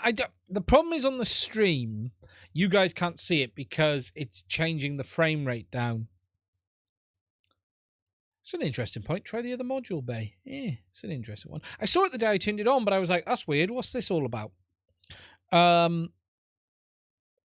It's weird. It's definitely weird. You know, I did see a rapid fire module in the UK the other day. Sync issue or something. We'll send it Tuesday. No problem, mate. That's not an issue. That would be a massive help. I can post it back to you, no problem at all. And it will just help me answer a question before I rip them apart. To be fair to them, they were very active, and then suddenly they've stopped responding to my messages. Funny enough, someone told me they behaved like that. I can't remember who it was. But overall, I have to say the goggles are very, very good. The Sky Zones are absolutely fantastic. They really are, you know. Okay, so the two last subjects before we wrap this one up. Very quickly, drone hacks, for those who don't know, have a beta solution in place for the DJI digital FPV drone with regards to 0015 firmware.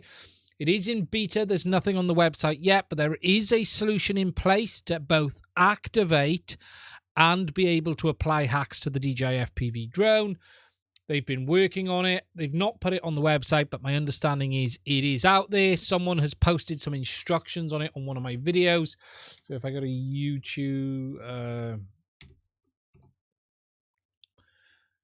YouTube, and if I find the video it was posted on, someone put it on the video for this issue. Where is it? Warning. Someone put it in the comments on this one. Let's pause it. Let's find it. Someone put a comment on very, very recently.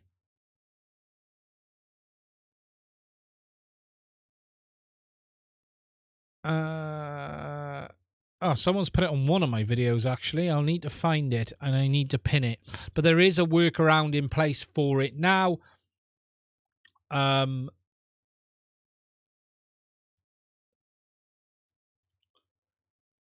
think I'll need to go on the comment section and find that in a minute, and I'll pin it on to how to get around it. But there is a solution in place.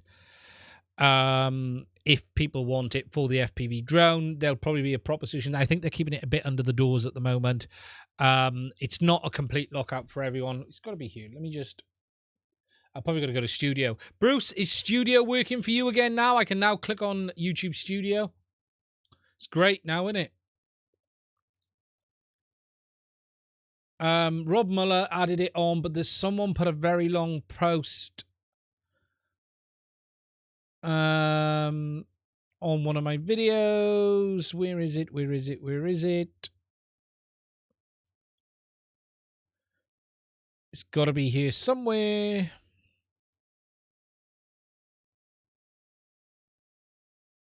I'm going to have to try and find it.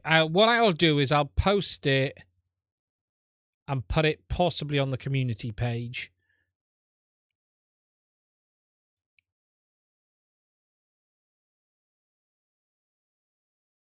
It's going to be there somewhere. It's good news. It's happened.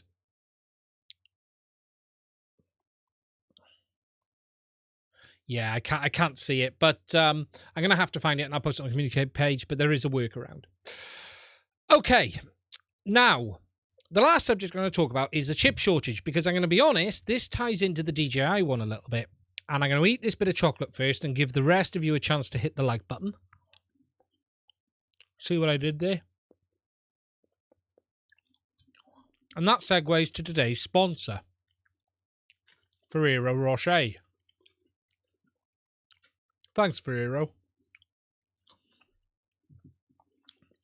So, the chip shortage. Now, the reality is things are about to get much worse, potentially, than where they've been today.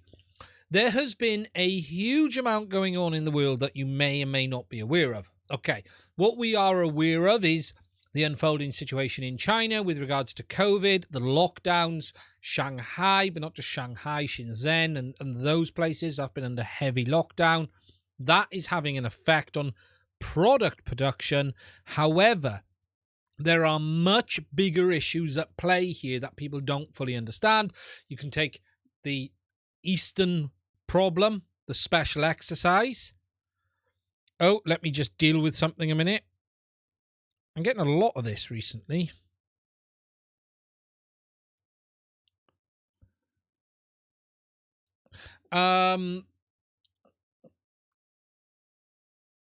They're everywhere, Bruce.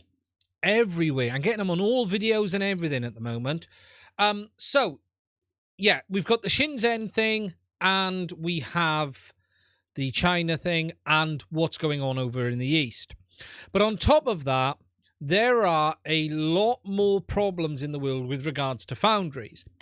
People may not be fully aware, but we have a couple of companies who make the real highest end stuff. So obviously Intel, Global Foundries, and TSMC. Okay. I can't say it today.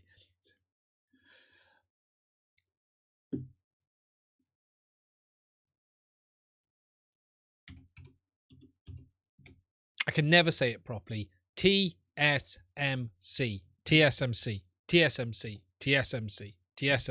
There we go. So the high-end ultra-low nanometer stuff, so 7, 10, 7, 5, is all being pushed by the big boys. To give you an idea, the STM32 line is roughly between 60 and 90 nanometers. So a H7, I think, is 40 nanometers. F7, I think, is 60.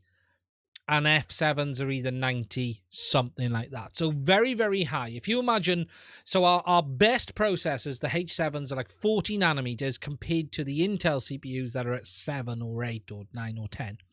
So there are leagues apart. However, there is a reduction in capacity in fabs around the world, and what they're actually working on, they're moving into transitioning into a more higher end product that yields more money because the cost of making wafers and supplying the substrates is going up.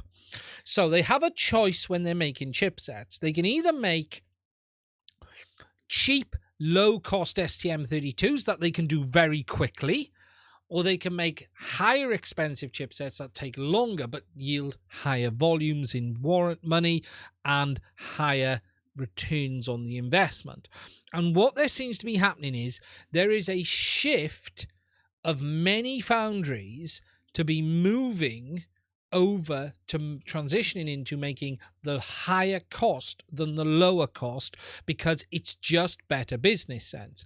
And we have this strange situation where you have the likes of TSMC and Intel investing massive money, insane biblical levels of money. Intel is investing around, I believe, $100 billion in total. You've had TSMC who invested $200 million a couple of years ago. And this is all being done to improve supply in the market. But the problem with this is all very high-end stuff using high-end lithography machines that cost up to $200 million each, especially the EUV stuff.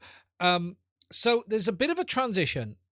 And we have a strange situation right now where you have a lack of capacity, but a lot of the companies spending huge money to bring more capacity. But even though there's a lack of capacity, they're not actually making that much money. Global Foundries, for instance, are losing money. TSMC don't make a huge amount of money at all. To give you an idea, TSMC were making, I think last year or the year before, was something like $40 billion, yet they spent $200 billion. So it gives you an idea of what the situation is. So at the moment, we're in this situation where there's a transition away from the cheap stuff, which they can bang out in 30 days. Because a basic, say, 40 to 90 nanometer wafer is about a 20 to 30 day process, okay, from start to finish. Whereas the higher stuff can be longer, 60, 90 days. But they're moving their production capacity into stuff that will yield more money. because it's costing more to make it. And that now is having an effect on what we can buy, from the STM32s right down to MEMS and all the other sensors. And we're going to have this strange situation where we have a huge amount of lack of supply, but there is a ceiling limit on how much people will pay for the low-end chipsets. So the solution here isn't for them to simply say, here you go, you can have these, but you're going to pay 10 times more, because no one wants to pay $50 for an STM32 on a $20, $30 flight controller. So what happens instead is it simply doesn't get manufactured, and that is what is starting to happen. There's been a huge amount of comments in the press over production issues going into the next 2 to 3 years. There is talk of there being almost a complete opposite shift by 2025, 2026, of there being too much fab capacity because of all of this money that is being put in by Intel, TSMC, and all of the others. Because what you'll get is this situation where there's not enough, and then there's too much, and then the cost of silicon falls through the floor. But the belief is that may not actually happen, simply because of the mass increase in usage of digital components.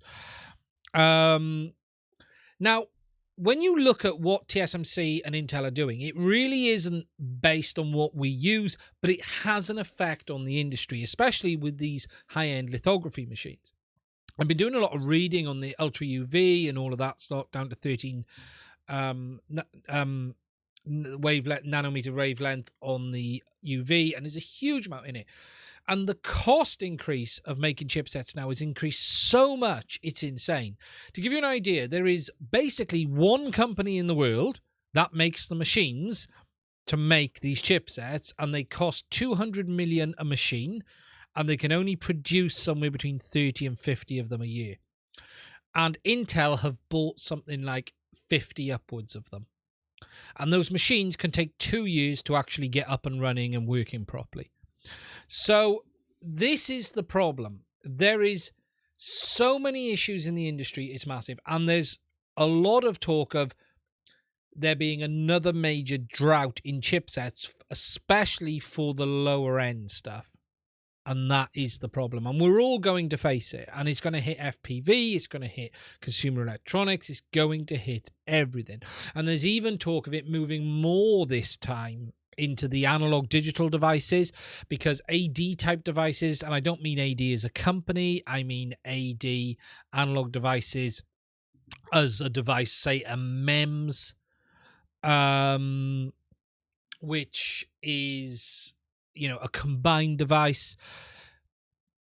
They're made at different foundries and different processes and all of that, but even they're struggling with capacity right now. So we have this weird situation where fabs can be running 24/7, they can't meet demand, and they still can't make money. And that is the weird position we're in. And this is why you're seeing a transition from the basic chipset. I don't know how many STM32s you get on a wafer, but at a few dollars a piece, you've got to be able to get those wafers through the fab as quickly as possible. Because if those wafers are taking any longer than 10 to 20 days, it's simply not worth it at a few dollars a chip. There is talk of each new wafer on the new lithography, the ultra UV, which is EUV, which is extreme ultraviolet, the wafers costing $17,000 each to process alone. And that's the problem. So it's a big problem. It's a huge, huge problem. Yeah, that is a cracking channel. That's one I've been watching a lot of. Watch his stuff on EUV. It's incredible. Yeah, Asianometry. It is fantastic. Fantastic channel. It really, really is.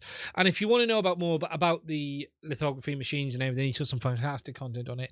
But I've been watching it quite heavily for 6 months and learning a lot more about it. And I haven't really been touching too much on it on the channel, but I've been sort of monitoring it all, and it's very complicated. And whilst a lot of it is always about the 5, 6, the 5, 7, 10 nanometer stuff, which is your high-end CPU stuff, it all filters down. It all has an effect. And you've even got the likes of Intel looking to open their foundries up, but it's not going to happen for 2-3 years.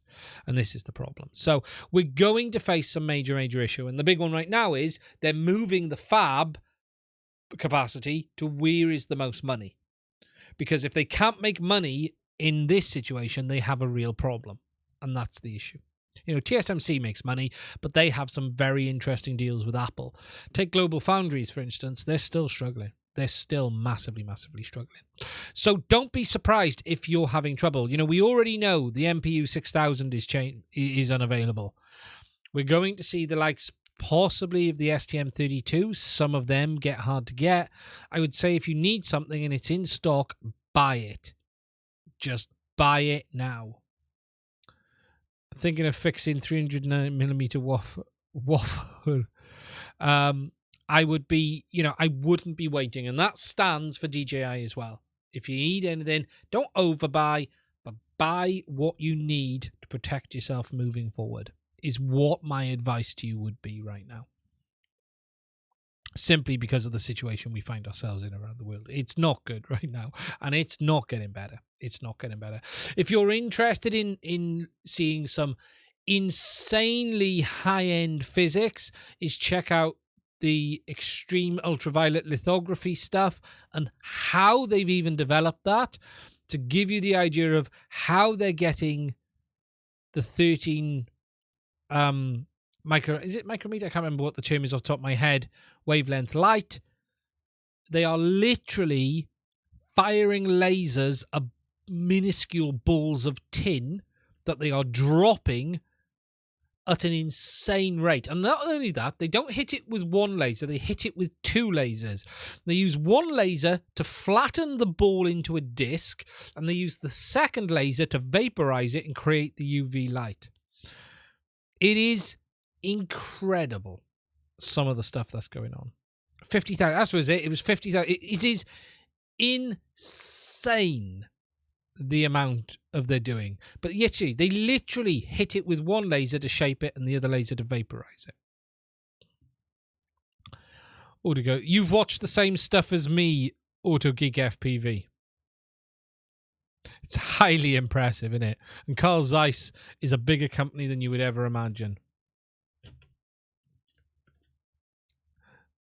Feeding the freaking sharks.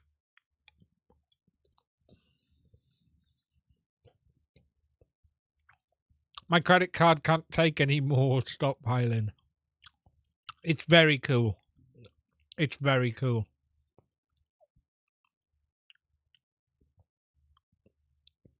I'm not convinced they will. I don't think they will go into Taiwan. Neon gas in short supply as well. Yeah. I don't think they will. I don't think that, especially considering what we've seen over in the east side. I just don't think it'll. If they were, I think they would have done it by now. Late to the party, Nixless FPV. Yes, I've dumped Tracer. I'll be honest, I think it's pointless. But then again, if I'm going to call Tracer pointless, I'm going to call Ghost pointless. Is that fair? Probably not. Although Ghost does 330 hertz. I wouldn't mind trying Ghost. It's one I haven't used, is Ghost. I know a lot of people like Ghost.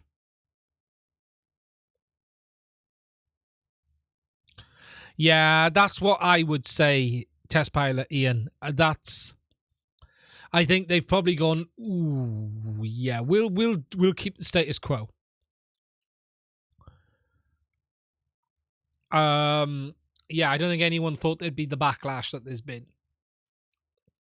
But then again, I don't think we would give that level of backlash to them as we have over there. We can afford to lose one, we can't afford to lose the other. There's a simple reality of world. Would you like a laptop this year or not? Would you like to be able to use your computer at work? You know, there's what's interesting. Did you guys? I'll finish it up. Did you guys see some of the drone tech that's been flown out of the eastern country? I don't want to name them because of the politics of YouTube.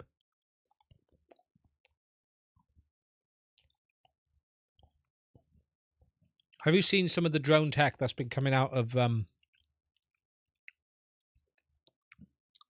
the Aggressor? It's pretty poor in it. The years and years behind.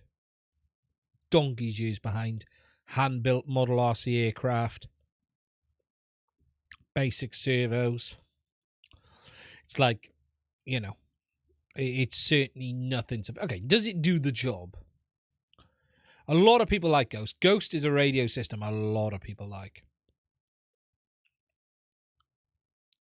What I like about Ghost, and this is a genuine thing, is the fact that it can switch between FLRC and LoRa.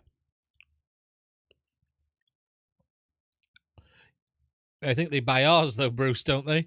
That's the thing I really like about Ghost, is it will switch between FLRC and LoRa. So it's the best of both worlds. There was a project to bring that into Express LRS. I don't know how that ever went on.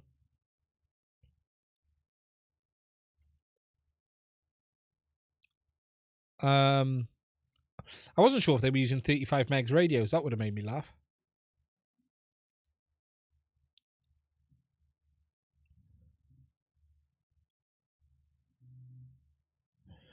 Yeah. Can't fight two fights at the same time. Ask Germany how well that went last time. Yeah. It's... I thought so. I did see it, failsafe. I knew I'd seen it. So it's in master, is it? I knew it can do 1 hertz. Wow. I thought I'd read it. But I couldn't remember if it was... So someone has put it into the code.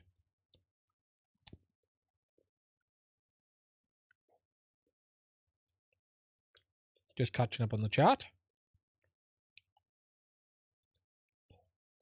Okay, guys. 3 minutes to go. I'm going to finish eating my chocolate.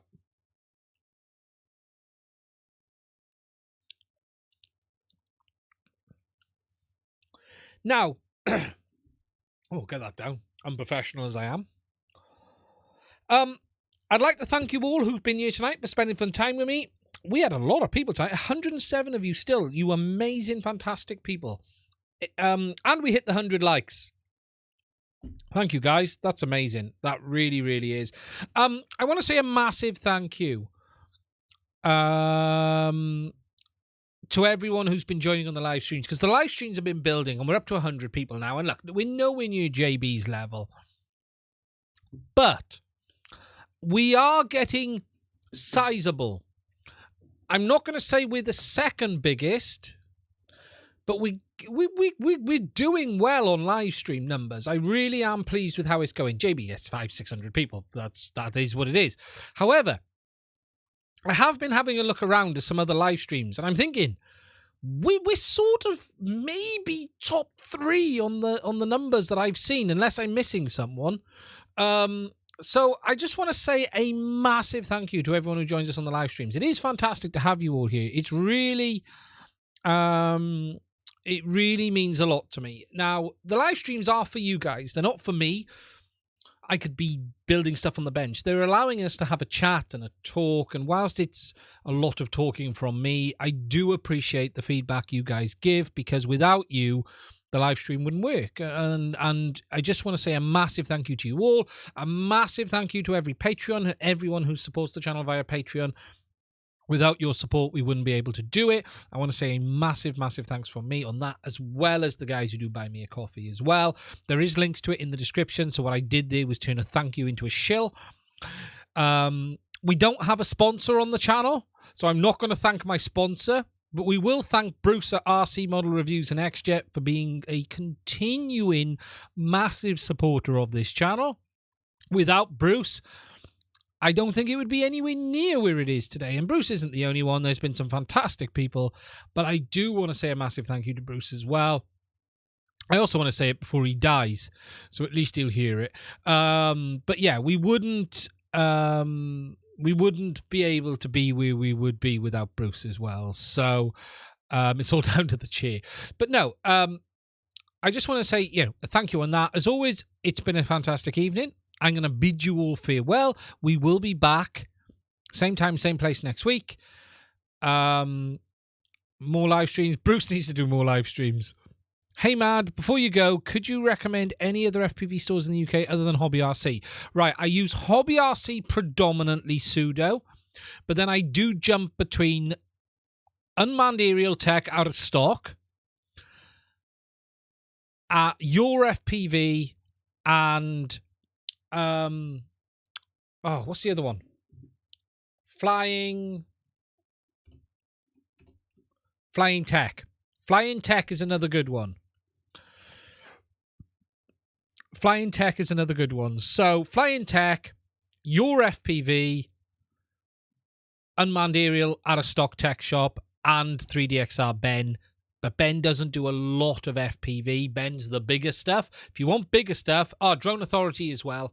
Ben is for the bigger stuff. If you want the bigger stuff, go to Ben. Absolutely go to Ben. Anything bigger than basic FPV, go to Ben. Drone Authority is another good one. I've ordered from all of them. I've had great service from all of them. I've never had a problem. The only problem I really have with any of the UK dealers is Unmanned Aerial Tech never have anything in stock. That's the only problem I have with Unmanned Aerial Tech. Every time I want something from Unmanned Aerial Tech, it's just not in stock. But then again, nothing's in stock at the moment. But Unmanned, I've had great service from all the companies. I really, really have. I suppose my biggest complaint, what I will say is, I wish they'd all improve their website a little bit. I do like Unmanned has the box that you can tick to show what's out of stock. Half the stock disappears at that point, but that is what it is. It's a bit difficult on Hobby RC at times. You've got to go in and out to see if stuff's in stock. Yeah, pretty much. Time to buy Cadex Vista. Yeah, they're all good dealers. I've never had a problem with any of them. I would welcome a sponsorship from any of them in the UK, if any of them want to. That would be good, wouldn't it? A dealer. We should get a dealer. We need 2 dealers to sponsor the channel. That's what we need. We need dealership sponsorship. Guys, look after yourself. Stay safe. Same time, same place next week. I'm going to go and find the button. Here we are. 1, 2, 3. Where is it? Oh, no, I've lost my mouse. That's what happens when you have 3 monitors. Okay, here we go. Button 1. Button 2. See you guys again next week.